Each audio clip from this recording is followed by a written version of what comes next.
lava. My God, the neighbors are already running right over there too. What in the world have we been doing? Got a 16 row running over there, 16 row running back over there. What the heck are we screwing around with a 12 row? Time to call Green Mark and get a 16 row on order. What in the heck? Out here in the land of the giants, I guess.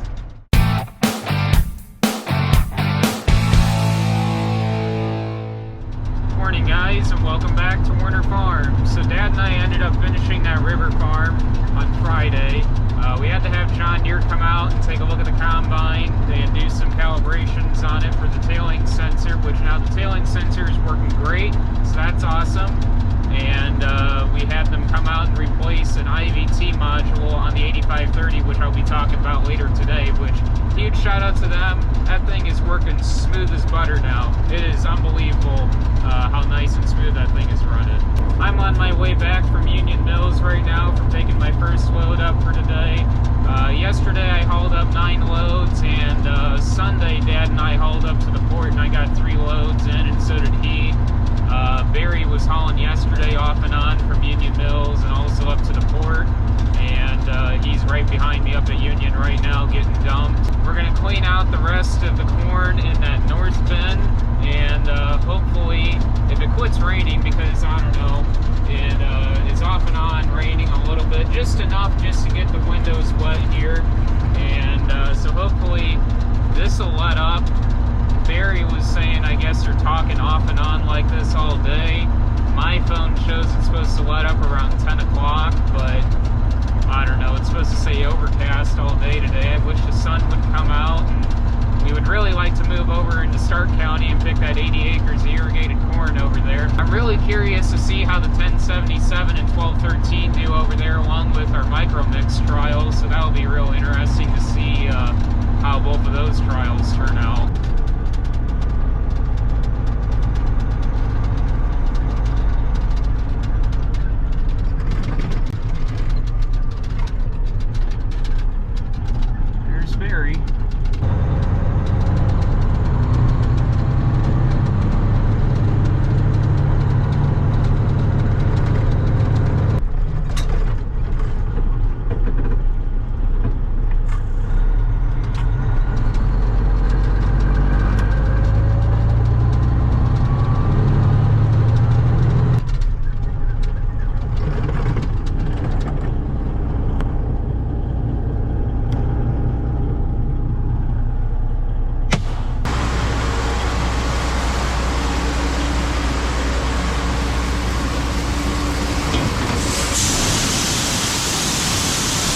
Bin update. I think if I remember right, that's an 800 or 850,000 bushel bin that's going up.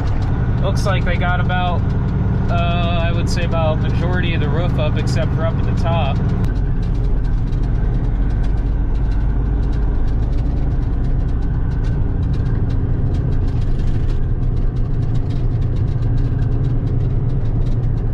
Yeah, looks like all they gotta do is up there at the cone for the roof.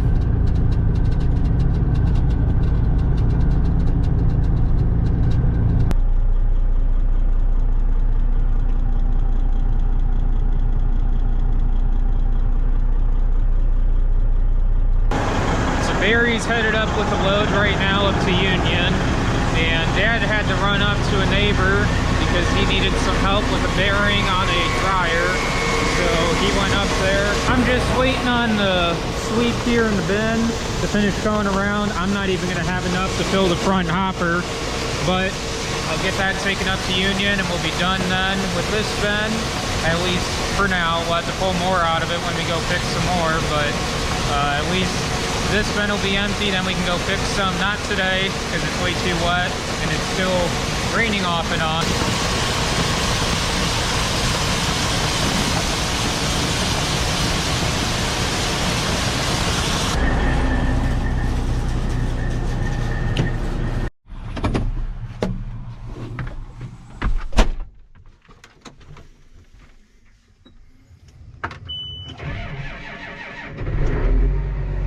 Alright, so change of plans. We've been... Oh, somebody's messed with my armrest. I think I know who's been in this tractor.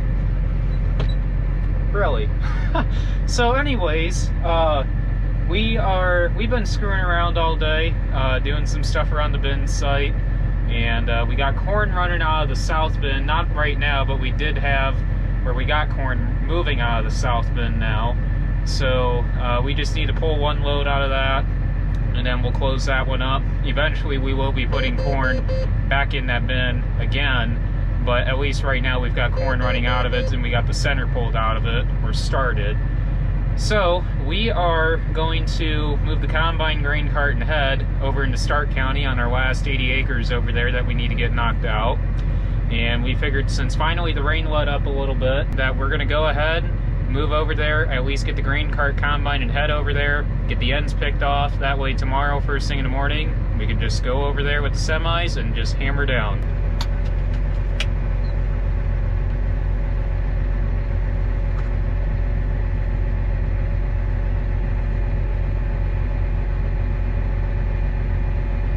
So on Friday, when Dad and I were finishing up the river farm over here, we could not use the grain cart pretty much the entirety of running over here at the river, except for a little bit on that one day that we got moved over here.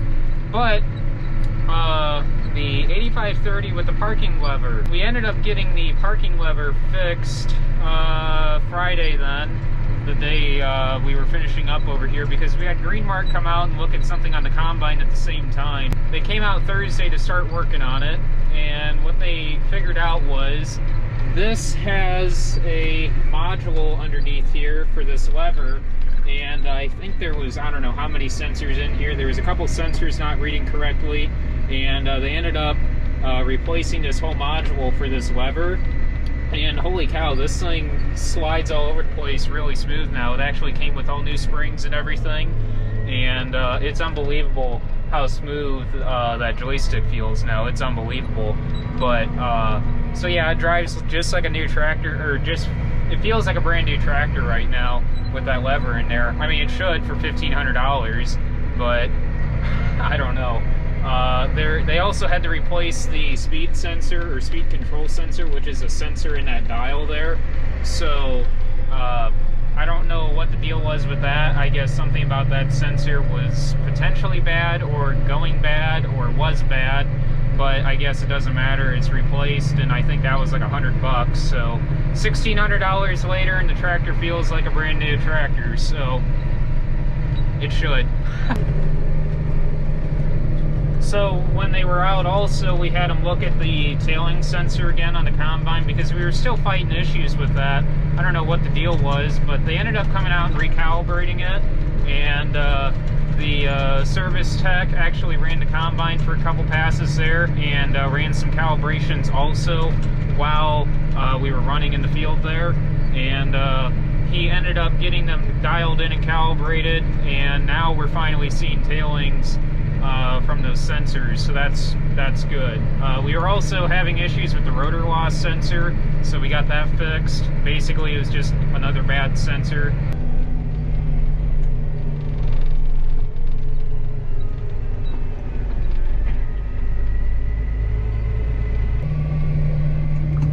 So we've got a couple different, well, it's not really a trial, but I guess comparing two different varieties out here. So I don't know exactly where he did the break between 1077 and 1213, where he switched over to the other variety.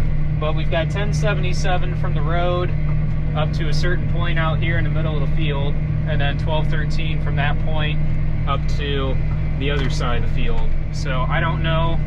I would have to talk to Dad for sure, and plus I still have yet to take the planting data off to 2020.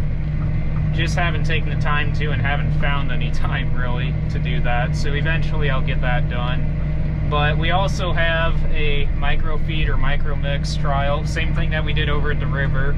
So 28 diazole N-Fix, which is a stabilizer, N-Fix XLR, and then microfeed or micromix, like I like to call it micromix, but it's microfeed, so that complete micronutrient package. So it'll be real interesting to see how that does, and I'm hoping we see the same results out here as well. I'm fairly positive that might be a 1,300 bushel Kinsey grain cart, and if so, I am very jealous of that. I would love to have a 1,300 bushel Kinsey. And it looks like there's a Klaus across the fence. Do we need to have a pick-off to see which combine does better? Because I heard the X9 just broke the world record on most bushels harvested, I guess. The hell's the big holes I just went through? I don't know. I'm not entirely sure what those would have been from. I don't know. Oh, probably sprayer tracks from Jeff. Oh, from last year. Yeah, from when we had wheat out here. Yeah, because those did not get completely disked shut like what we were wanting to last year when we brought the disc over and we mowed all of this. Well, we got the south ends opened up. We're gonna go ahead and call it quits. Just a bit too moist out, so we're gonna call it quits, and we will pick up where we left off tomorrow morning. Oh man! Hammer down! Neighbors are running already. Son of a... My God, the neighbors are already running right over there too. What in the world have we been doing? Got a 16 row running over there, 16 row running back over there. What the heck are we screwing around with a 12 row? Time to call up Greenmark and get a 16 row on order. What in the heck? Out here in the land of the giants, I guess. Alright, we got the blue semi full, and Dad's gonna go back and get the dryer going. Barry's gonna be pulling the other semi up right here, and I'm gonna go ahead and finish unloading this one until Dad gets back with the semi, or until we get the semi here full, and I'll send Barry with this semi, and Dad will be back here and we can run grain cart then. And he's on the other end of the field with the grain cart right now, Barry is. And because I cannot make a round out here, they're half-mile rounds, and there's absolutely no way we can even consider making a round. I can't even barely make it to the end, and I know this pass I'm not going to make it to the end. So Pioneer 1077 out here, and there's some 1213 like I was saying yesterday out here, so we'll find a 1213 also at some point, and see how they compare to each other. I have a feeling that 1213, just by the way this 1077's running, hopefully this 1213 does better than the 1077. I don't know if this 1077 has enough top-end yield like what 1197 does, or seems to have. It seems like 1197 has more top-end yield than 1077 does.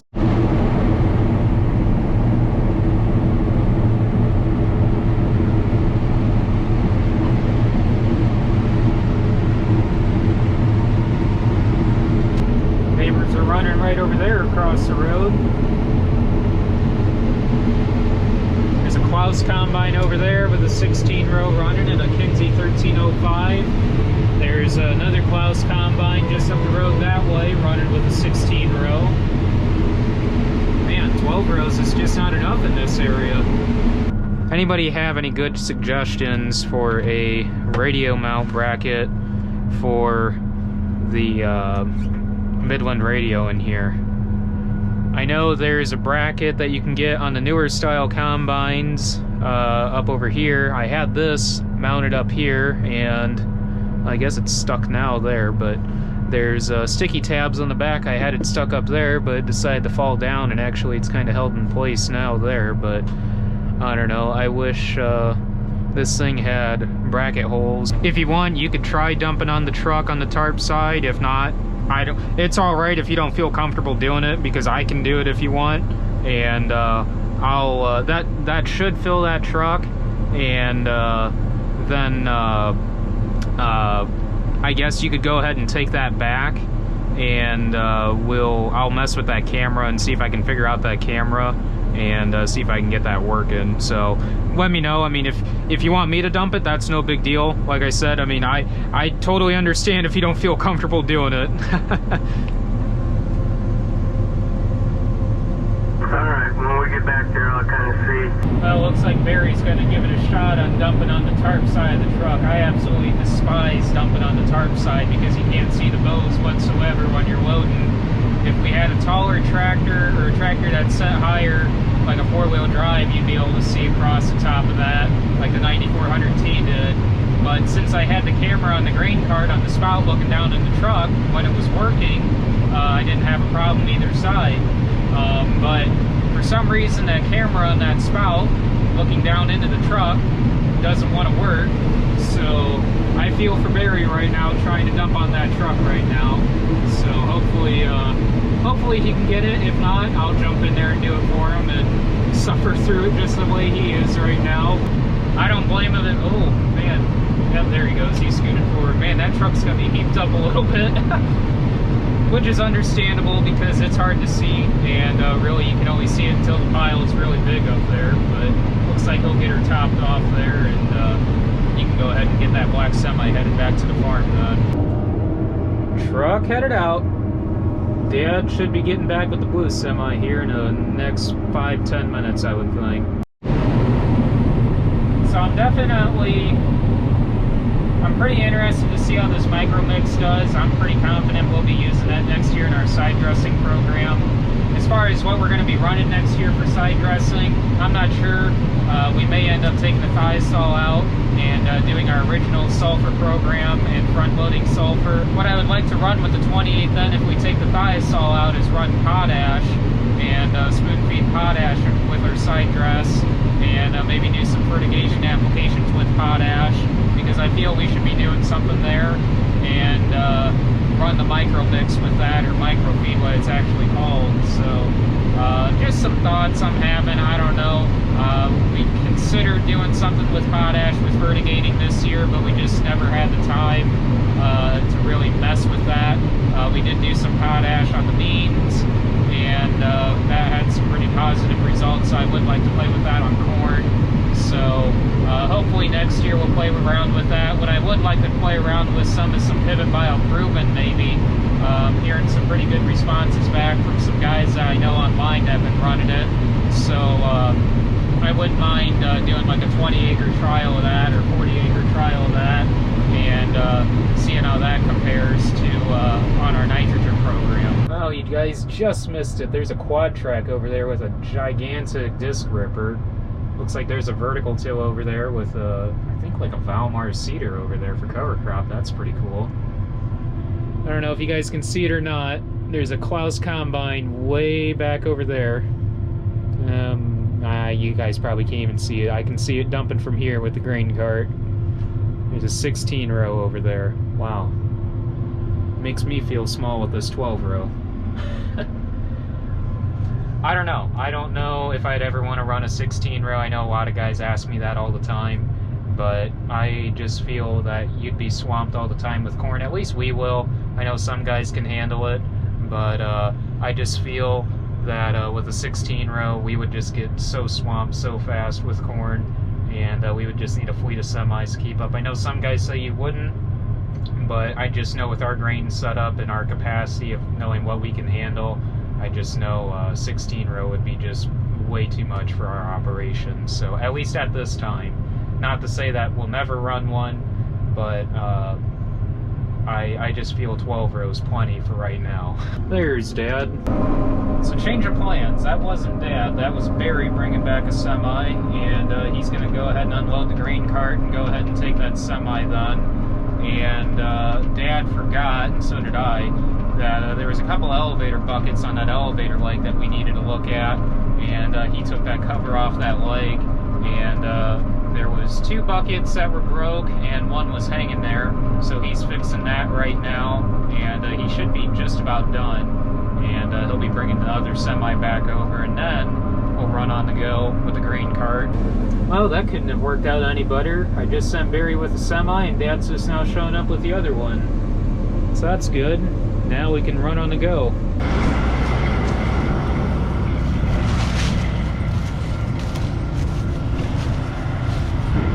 Back on cart duty.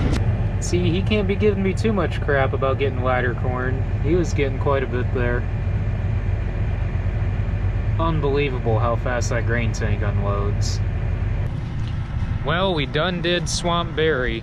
He can't keep up. So we're gonna change things up a little bit. Dad and Barry are gonna pick over here and not run the grain cart. Basically, Dad's just gonna drive down to the one end of the field and just pick back. And there's really no reason to run the grain cart and swamp the truck so bad to the point that we're just gonna be sitting there all the time. So we're pretty much caught up with the dryer at this point for the most part, because this is 21% corn. So we gotta slow the dryer down just a little bit to dry it down to where we want it. So really, there's no reason to run the grain cart. So I'm gonna go over, since the 4650 is hooked up to the vertical till, run the vertical till down on Grandma's, at least get the back 40 field done. Depending on when I get done with that, I may run over and do the T-bridge field and potentially get Grandma's completely knocked out tonight, just depending on when I get done with that back 40 acre field. So that is the plan. So you guys remember that rye cover crop seed I planted a while back? I don't know if the camera can do it justice or not, but it's all up. Slowly but surely it's coming. That's good to see.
What's the plan for after harvest?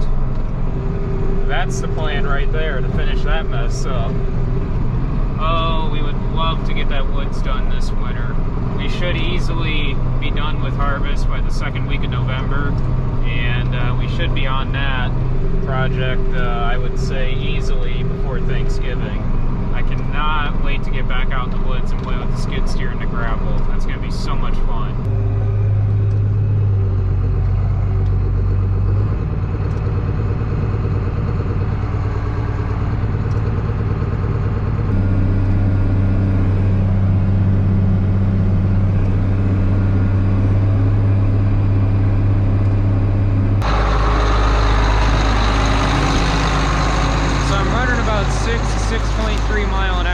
And in all honesty, this thing doesn't pull that bad when we have it shallowed up like the way we do and we have it set the way we want.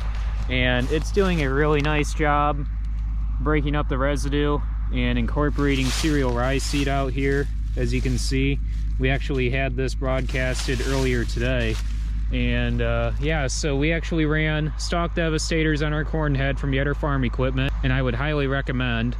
And I'm actually going with the stalks. The nice thing is with running a 12 row, that is also 30 foot as well, so that matches the corn head perfectly. So I can match the corn head pass per pass out here and go with the stalks, and it smokes them really nice out here.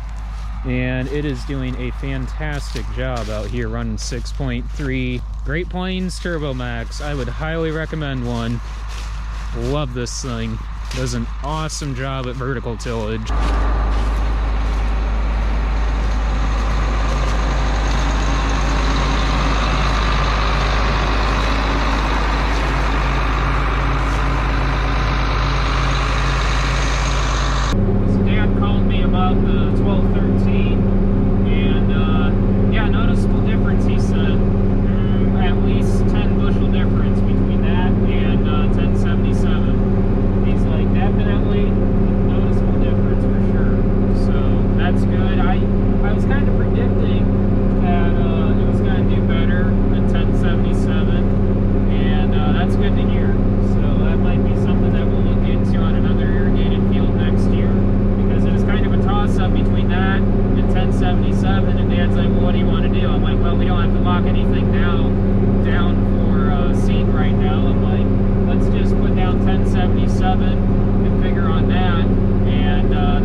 To the next one.